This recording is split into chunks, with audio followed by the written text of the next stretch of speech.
Welcome to Scube Wealth Grid, your home for cutting-edge financial strategy, economic insight, and wealth-building knowledge for the world we live in, not the one we were raised to expect. Today, we're going deep into a question that could define your financial future in the next 5 to 10 years. Should you buy a house in 2025? The short answer? No, unless very specific things line up. And that's not a clickbait statement. It's a data-backed, risk-aware analysis of where the market really stands. Homeownership is traditionally seen as the ultimate symbol of financial success, but 2025 isn't a traditional year. The economic foundations are shaky, interest rates remain stubbornly high, and property prices in most major metros are still inflated far beyond affordability. Even as the media talks about a cooling market, the reality is most homes are still priced out of reach for the average person, especially when combined with 7% plus mortgage rates, steep down payments, and hidden costs like insurance, taxes, and repairs. Let's break it down. Right now, the US housing market is stuck in a weird place. Demand is still strong, driven by millennials hitting peak home buying age, but supply is incredibly tight. Why? Because existing homeowners are holding on to their 3% interest rate mortgages and don't want to sell. That means less inventory, which means bidding wars on average properties, despite sky-high prices. But here's the kicker. Wages haven't kept up. Home price-to-income ratios are at levels that mirror the 2008 pre-crash era. And if that wasn't enough, we have a volatile labor market with widespread layoffs in tech, finance, media, and even healthcare, largely due to AI disruption and economic uncertainty. So imagine taking on a $500,000 mortgage with a $70,000 income, in a job that AI might automate in 2 years. That's a formula for foreclosure, not freedom. And let's not ignore the rising insurance crisis.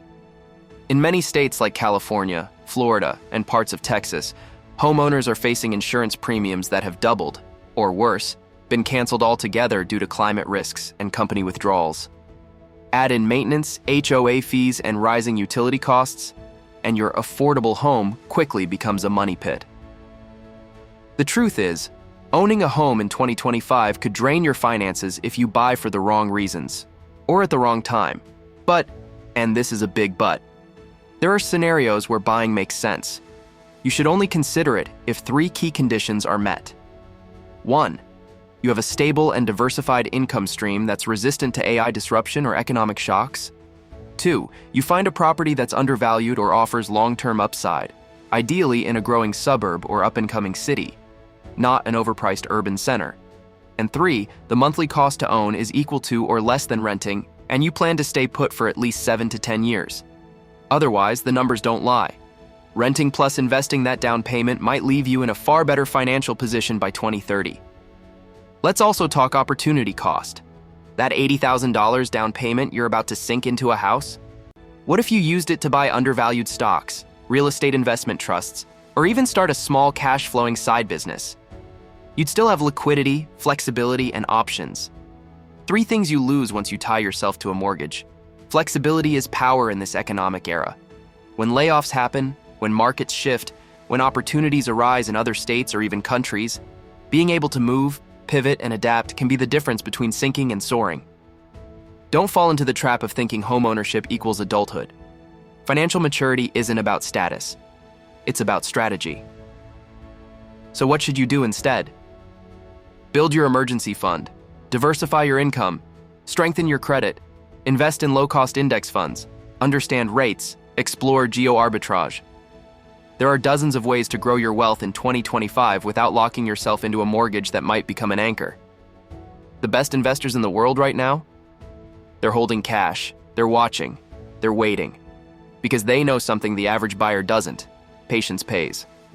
And if a housing correction does come, which many experts believe is inevitable once rates normalize and job losses increase, that's when the real opportunity will be.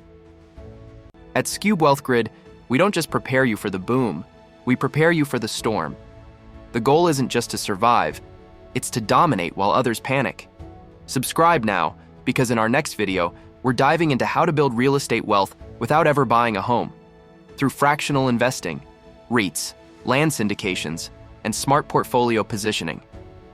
If you're serious about protecting and multiplying your wealth in this unpredictable economy, you're in the right place. This isn't just content, it's your financial defense system. Stay sharp, stay aware, and as always, stay ahead.